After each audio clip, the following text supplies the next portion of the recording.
Hi everyone, I'm Donna from the Land Rover Guidebook channel. Today, we are going to take a look at the two types of gear selectors and paddle shifts from Land Rover. This is a dial type gear selector. With the brake pedal on, you can lightly turn it into P mode, R mode, N mode, or D mode. However, in order to select S mode, you must turn the dial while pressing lightly. To return to D mode, simply turn the dial lightly. On vehicles with a dial type gear selector, a paddle shift is applied to the steering wheel for manual shifting. The following is a stick type gear selector. The stick type gear selector comes with manual shifting. With the brake pedal pressed, you can choose 2 steps up and down. You must make a selection while pressing the button in front of the gear selector. Pressing the button in front of the gear selector and raising it up will select the N mode and then the R mode. Move the gear selector down to select the N mode, then the D mode.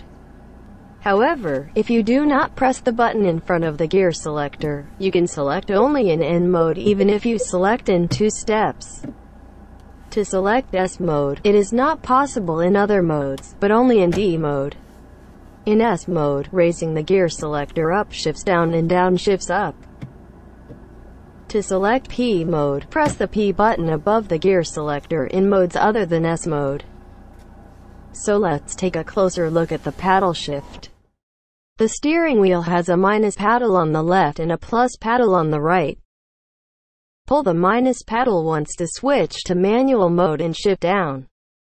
Pull the plus paddle once to upshift. If you pull the plus paddle for more than 1 second again, it will switch to automatic mode. Let's change the order and try again. Pull the plus paddle once to switch to manual mode and upshift. Pull the minus paddle once to downshift. Pull the plus paddle for more than 1 second to switch to automatic mode. In this way, when you pull one of both paddles in the automatic mode, it switches to the manual mode. Minus paddles can only downshift. However, the plus paddle can be switched to upshift and automatic mode. There are 3 ways to switch from manual mode to automatic mode. First, you can do it by pulling the plus paddle longer than 1 second. Second, set the gear selector to S mode and then to D mode.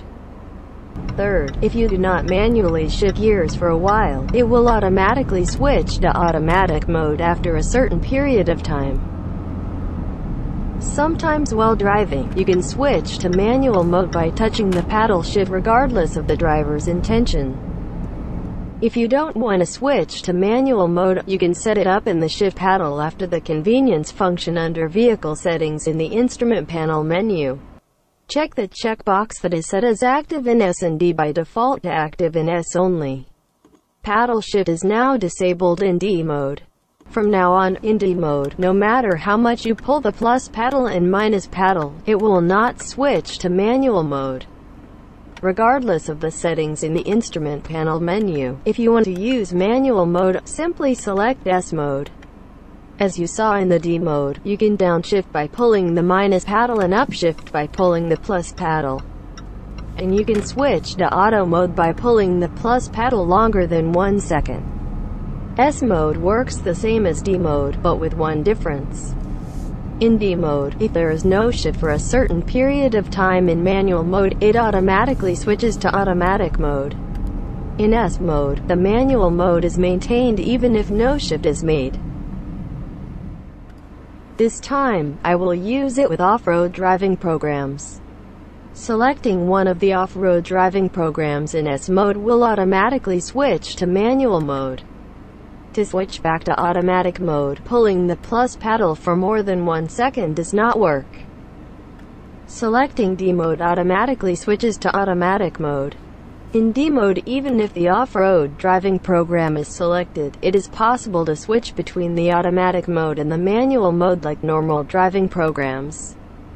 However, in S mode, only manual mode is available if you select an off-road driving program other than the normal driving programs Comfort, Dynamic, and Eco mode. Depending on the off-road driving program chosen, it may also recommend a suitable number of gears. So far, we have learned about pedal shifting with a dial and stick type gear selector. In the next video, we'll look at the differences between and control software versions. Please do not forget to subscribe. Thank you very much.